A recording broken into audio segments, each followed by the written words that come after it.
Hold up to!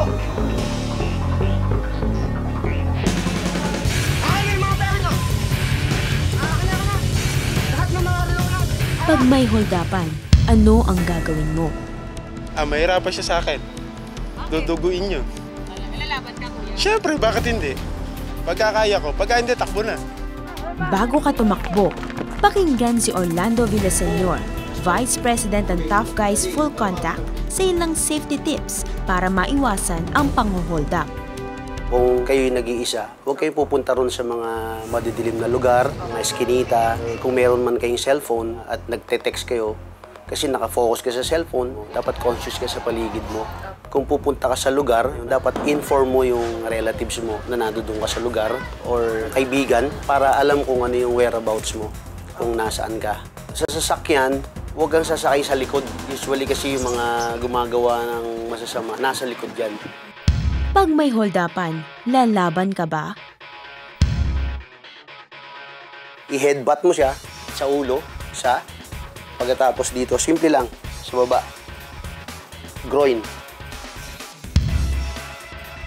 Usually, pag may nakatutok na ganyan, huwag kang mag-struggle.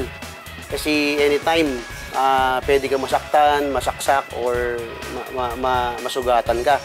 So, taas mo lang yung kanang kamay mo, move to the side, kuha ito agad, hawak mo yung kamay niya, object, i-break mo to, pagkatapos ibaba.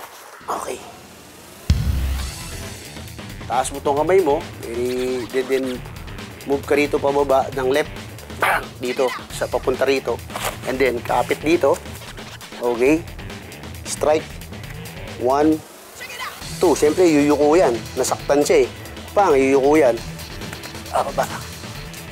Kung bibitawan yan. Okay? So, anytime you strike, vital points, yun po itong object.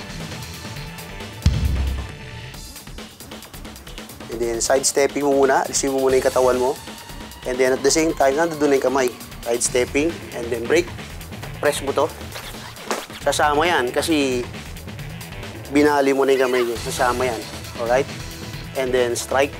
1, 2. Pag may holdapan, ibibigay mo na lang ba?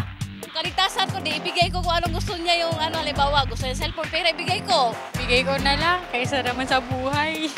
Kasi mas mahalaga sa akin na makauwi pa ako sa pamilya ko kaysa sa masaktan pa ako. Pag may holdapan, sino ang dapat tawagan?